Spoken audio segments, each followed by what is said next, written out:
കഴിഞ്ഞ വർഷം 8th സ്റ്റാൻഡേർഡിൽ എൻ്റെ മകൻ ബ്രില്യൻറ്റിൽ ജോയിൻ ചെയ്തു. ബ്രില്യൻറ്റിൻ്റെ ക്ലാസ്സുകളൊക്കെ ഒരു അത്ഭുതം പോലെയാണ് ഞാൻ നോക്കിക്കാണുന്നത്. എത്രമാത്രം ഡീപ്പായിട്ട്, ഇതിൽ കൂടുതൽ നല്ല വ്യക്തതയുള്ള ക്ലാസ്സുകൾ കിട്ടാനില്ല അവർക്ക്. വേറെ ഒരു ട്യൂഷൻ്റെ ആവശ്യമില്ല. അത് തന്നെ ഫോളോ ചെയ്ത് പോയാൽ നല്ല ഒരു വിജയത്തിലേക്ക് എത്തിച്ചേരാനായിട്ട് സാധിക്കും.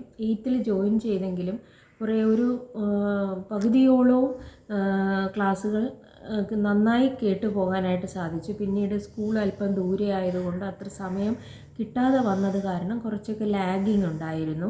അപ്പോൾ ഈ വർഷം ഞാൻ ബ്രില്യൻറ്റിനെ തന്നെ ഫോക്കസ് ചെയ്തുകൊണ്ട് ദൂരെയുള്ള സ്കൂളിൽ നിന്ന് മാറ്റി വീട്ടിനടുത്തുള്ള സ്കൂളിലേക്ക് മാറ്റിക്കൊണ്ട് കൂടുതൽ സമയം ബ്രില്യൻറ്റിൻ്റെ ക്ലാസ്സുകൾ കേൾക്കത്തക്ക രീതിയിൽ അവനെ കൈകാര്യം ചെയ്ത് കൊണ്ടുവരാനായിട്ടാണ് ശ്രമിക്കുന്നത്.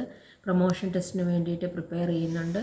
നമുക്ക് ഈ ഹയർ സ്റ്റഡീസ് ഒന്നും നമ്മളുടെ വിദൂരതയിലല്ല എന്ന് വ്യക്തമായി നമുക്ക് ഈ ബ്രില്യൻറ്റിൻ്റെ ഓരോ ഇൻഫർമേറ്റീവ് വീഡിയോസും നമുക്ക് വളരെയധികം ഉപയോഗപ്രദമാണ്. ബ്രില്യൻറ്റിന് എല്ലാവിധ ഭാവവും.